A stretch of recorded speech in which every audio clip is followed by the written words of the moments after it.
Hey guys, hope everyone's doing well. So, the system specs for Cyberpunk 2077. Well, I hadn't really looked at them till recently, and to me they look kind of odd. I'll go over that and tell you what you really need to have an excellent experience playing the game. Let's get into this.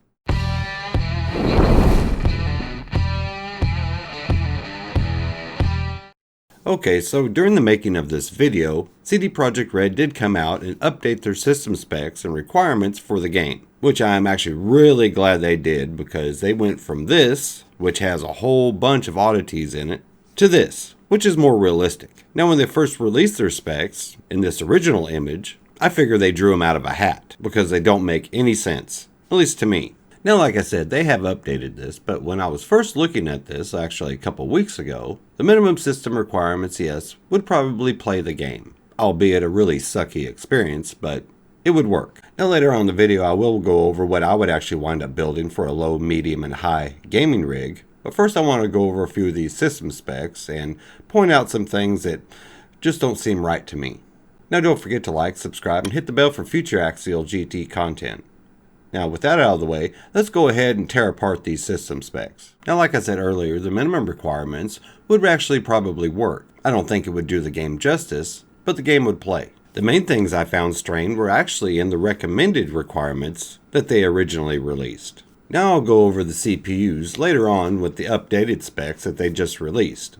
But with this original one, my biggest problem was the graphics card, a GTX 1060 6GB or Radeon R9 Fury. Wait, what? The R9 Fury card is about 20% faster than the 1060, so this is a case of things are not being equal, and was really the start of me thinking that they just pulled these out of thin air, and seemed really strange to me. Another strange oddity is Cyberpunk 2077 supports ray tracing and DLSS, and the original recommended specs doesn't have a card that even supports these newest features. So now let's go ahead and take a look at these newest system requirements the CD Projekt Red just released. And finally, here they are in all their glory. Now, I will be breaking these up, so it's easier to read on the screen. But there are still a few oddities left in here. So let's go ahead and break down these requirements to give us a jumping off point. For 1080p high settings, they say it requires a 64-bit Windows 10, a Core i7-4790, or an AMD Ryzen 3 3200G, 12GB of memory,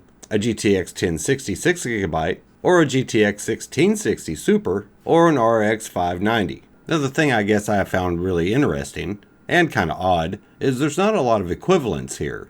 Number one, over their minimum specs, they did drop Windows 7 from the recommended and just have Windows 10, which I'm sure Windows 7 will work just fine if you're not ray tracing. Cyberpunk 2077 requires DirectX 12. Windows 10 has it, and it has been backported to 7, but not 8. Why? Well, Windows 8 just sucks, and is the red-headed stepchild no one likes to talk about. The next thing I kind of find strange is they put an i7 4790 equal to a Ryzen 3 3200G. That's a Devil's Canyon Intel chip against a Ryzen APU. Now we're just talking about CPU power with these two chips. We're not talking about integrated graphics because that's not what we'll be using.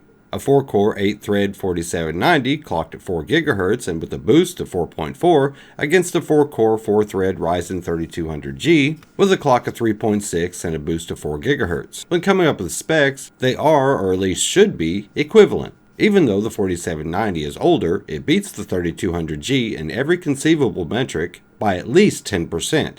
And more in some cases. So these two CPUs are not on equal playing fields. The next weird thing is their graphics card solutions. The 1060 6GB 1660 Super and RX 590.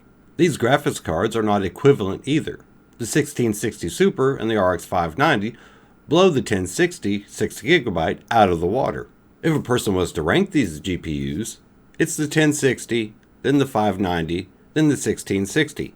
But your difference between the high and low, the 1060 and the 1660 Super, is huge. They are actually not comparable. Now, it may actually sound like I'm nitpicking a little, but I'm really not. I'm actually thinking about the new people who may be building PCs around this game, Cyberpunk 2077. And I know there's going to be a lot of people to do that. So, having such a wide range of specs under recommended is not really ideal. Now, one of the bad things about all these system specs is they don't really say what their FPS target is with every iteration of their specs, so we have to do a lot of guesstimation. But we do know some things that will make this process a little easier. We do know Cyberpunk 2077's engine is Red Engine 4, which is an updated version of Red Engine 3 used in The Witcher 3. Okay, so here comes some recommendations. Now this is just what I would personally build if I was in the market to build a new PC around Cyberpunk 2077. Now we also need to keep in mind that I always look at my future upgrade paths every time I build a PC. Nobody likes building a PC that's going to be a dead end. If you're just upgrading and you meet the CPU requirements of a 4790 or a 3400G, which is more the equivalent, and you didn't already have one, I would go ahead and slap in a 2060. That way you have your ray tracing and DLSS features, and you'll have a beast of a little 1080p gaming PC, capable of well over 60 FPS at 1080p. Okay, for my minimum build, I would use the Ryzen 3 3300X, a Gigabyte 550M DS3H motherboard, 8GB of DDR4 3200 MHz memory, the crucial MX500 M.2 SSD, 500GB, and a GTX 1660 Super or a 5600 XT.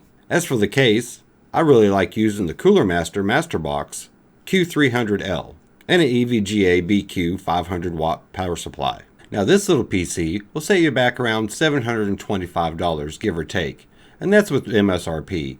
PC parts are so volatile right now and prices are all over the place. That's how I picked out this build, by using the MSRP.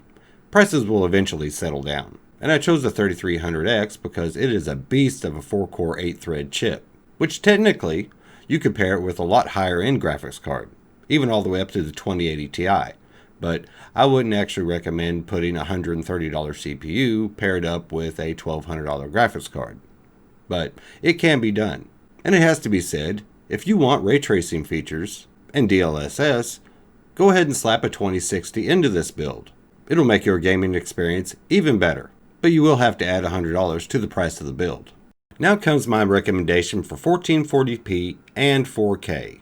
The only difference that I use in between these two is your graphics card. And with this build, you may have to have some patience because some items are just not in stock. But it does give you a good jumping off point and something to follow. For my CPU, I would use a Ryzen 5 3600 with an MSI B550 steel mag mortar for my motherboard. Just a few extra options over the minimum build when it comes to motherboards, and better VRMs for any upgrades that you might want to do in the future when it comes to the CPU.